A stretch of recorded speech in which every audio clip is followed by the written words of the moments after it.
We have the #1 real estate agent in Santa Cruz, making sure you're winning in every market, and nobody better to help us with that than Neal Weichel. Thanks, Don. Thanks for being here again today.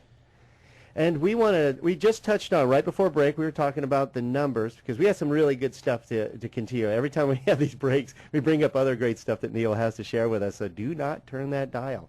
You're listening to the Don Gino Show on the AM 1220 KHTS, and if you have to step out of your car, you can listen to us live on hometownstation.com. Click on Listen Live, or watch us on Ustream.tv. That's Ustream, the U as in the letter U, not Y-O-U, stream.tv. Type in Don and Gino. You can watch us live, watch the show. And if you want to reach out to us, get a hold of Neal or Steve, you can reach us very easily at 855-DON-GINO, D-O-N-G-I-N-O.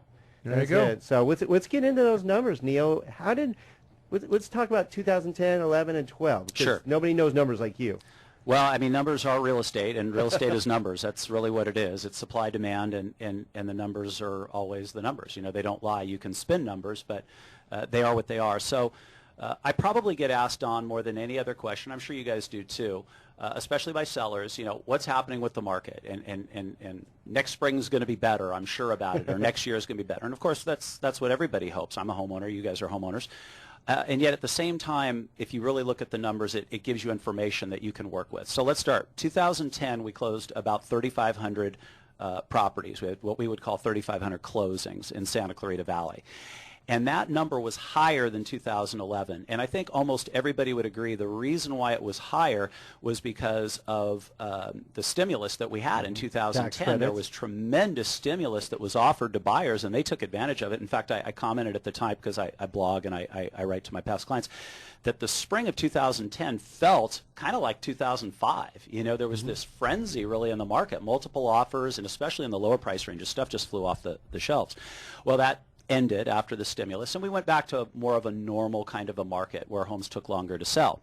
So 2011 had less transactions, but I would suggest to anybody listening and to both of you that I think we would have had more transactions if we had more inventory. And my hope as we go into 2012, especially for any potential seller listening to this radio program, is that you consider the fact that you may be able to sell and get a price that you're comfortable with. And a lot of sellers, I think, have given up on that. And we'll talk about that, I hope, this disconnect we have between sellers and buyers. Because 2012, I think, is going to be a lot like 2011 for a lot of reasons. I think you're going to see prices be relatively stable. You will see certain pockets where the foreclosure activity is higher. They're going to still come down a little bit. I don't think there's any arguing that. But overall, in the more popular parts of town or in areas where there's a real lack of inventory, we're selling homes for a higher price in January than we were in September. And that's a fact. So that speaks well, I think, going into 2012. Buyer confidence is the highest I've seen it in at least 6 years. Wouldn't you guys agree with that? 100% agree. And buyer confidence is where it all starts. The other thing that we're seeing, and it's been my bread and butter for 21 years, and I haven't seen it for a few years, so I'm really glad to see it again, is the move-up buyer. I'm getting people calling me saying, Neal, I don't love what my home is going to sell for, but I just looked at a home that I've always wanted to live in, and it used to be $700,000, and today it's $500,000, and you know, Don just told me the interest rate is 4%, and oh my goodness, I can own this home for like $400 a month more based on what you're telling me my home will sell for. Why wouldn't I do that? So when you start to see those kinds of things, that's the beginning of what I'm calling a slow, gradual return to a more normal market, where it's just a more balanced market. You have stability in pricing. You don't have appreciation. We're not there yet. Okay, there's nothing to suggest that we're going to see any kind of wild appreciation. But I think for people that are smart and paying attention to the numbers, especially if you want to move up, there's a lot of opportunity. So to answer your question, I think 2012 is a lot like 2011. I think we probably have about 3,000 residential sales, but I wouldn't be surprised to see it be a little higher. Great information. I don't know about you, Steve, but that was I love hearing that, because it's Neal. It's a lot of what we see as you hear, as you've listened to our show. We bring up numbers all the time. They mirror basically what you're saying, is that there has been, like you said, some pockets that are still going down, some pockets that are increasing. But what I loved hearing is that sellers don't realize what they can possibly still get for their home. All they know is it's a horrible time to sell, when actually it may not be, especially if they have an end goal of maybe getting a bigger house because their family's grown, better, the school they want, the neighborhood they want. whatever. There's a multitude of reasons they may want to move up and get the home of their dreams, and what better time. So I think it's important, based on what I'm hearing, Neal, is that they talk to someone. They talk to a real professional. We're talking someone who's experienced, that knows the market. Doesn't just say, sure, I'll list your house, because there's a lot of information that I know, Neal, you research, and you can actually give them real information about what you think their home can sell for. I can. Do you mind if I tell you a quick story? Please do. Okay, I love this, stories.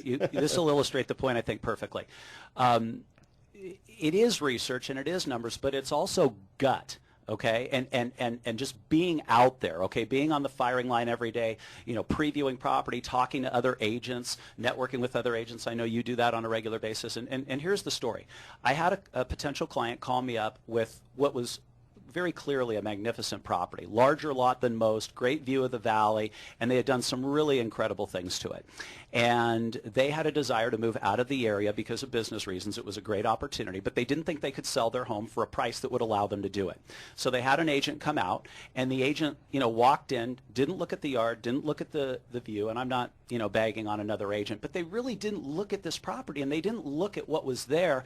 And so they said, well, I think you can sell this home for about $600. And that would be best case. And so I came out to the property not knowing they had talked to another agent, and I couldn't spend enough time looking at it. It was so magnificent. And because we track all the buyers in the marketplace, not just our buyers but other agents' buyers, I knew there'd be at least 4 or 5 people that would be over the top excited about this property because it was so rare. The end of the story is we sold it for $725,000. Okay? Now, those people, had they just talked to one agent, okay, or just thought, well, I know the comps in my neighborhood are in the lower 5s, and I know my house is better, but it's not that much better. Well, guess what? It was that much better. It was $200,000 better. Now, that's not the rule. That's the exception, but it does happen. And so we've got a buyer now who's tremendously excited that they're going to live in this dream home, and they know they paid more than everything else in the neighborhood, and they don't care. Okay, because they have what they want. And so as we go into a little bit more confidence, I think we'll see more of that. The key will be, will the sellers realize what's possible? Because for some people it won't be possible, but make the phone call. Have the realtor come take a look. Have them, tell you what's happening in your neighborhood. You may be pleasantly surprised. And for the real estate community that's listening to this program, it's a lesson for you to understand. The consumers listening to the media, they're reading negative information, they're hearing negative information, they're watching negative information on television. So it's our job as real estate professionals to project this idea that there are options out there and they may have better values than they think, and to get them motivated to just talk about it. Let's look at the numbers. As you said, numbers are the numbers. And real estate is all about numbers, right? Yeah, Steve, agreed. But one more thing on this subject, which I think is key. Real estate is also, this is a buzzword now in our industry, and it's probably appropriate, hyper-local, okay? Meaning, if that home had been in a different part of town, that may not have been possible. But because I'm hyper-local, I mean, I know, every street in this valley practically, and I know, as do all the other great agents in this valley, which tracks just have, which floor plans are more desirable than others, what the availability is. We were talking about Zillow before, and Zillow is a marvelous tool that didn't exist when we entered the real estate business, but it's a tool that many times is very inaccurate. That home I just told you about that sold for $725,000 on Zillow, it told them it was worth $580. Well, that's because it's just based on square footage and the average sale price in the area. It has nothing to do with that specific house. That's right? correct, Don. It takes, again, I'm not banging on Zillow. Zillow is a tool, and I think information and education for the public is tremendous. It's great, but you have to understand what it is. And Zillow is not going to take into account, not the way the marketplace does, not the way a buyer would, lot size. It's not going to take into account privacy. It's not going to take into account upgrades. This home was highly upgraded. It's not going to take into account view. It's not going to take into account ultimately what buyers attach value to and will pay a premium for. So again, another reason to get somebody who specializes in your neighborhood. If you're thinking about selling or buying another home, and whatever your situation is, don't think that just because there's lots of short sales and foreclosures and your home is better than those, that you can't sell for more than those, because you can. And a good expert will tell you how much more.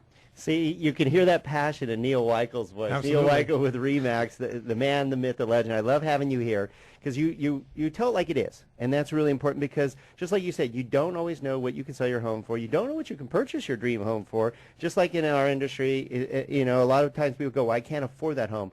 With the rates as low as they are, you'd be surprised what you can buy a home for. Oh, my gosh. When I run numbers for people, they're like, I didn't know I can get into a $300,000 you know, $300,000 home for less than $2,000 a month. Right, and and own it for less than renting. Yeah, no doubt about it. Absolutely, Right. and the advantages of rent versus own. We can't even. That's a whole nother topic we brought up a I'll be lot back on the next show. week. Okay, because I mean seriously, I mean there's never. I think it's one of the statistics show it's one of the best times to buy in the industry since what 1960. Would you like a number? Yeah. 80% of the American public today thinks it's a great time to buy a home. See, That's a our, fact. our number guy. There I you love go. that.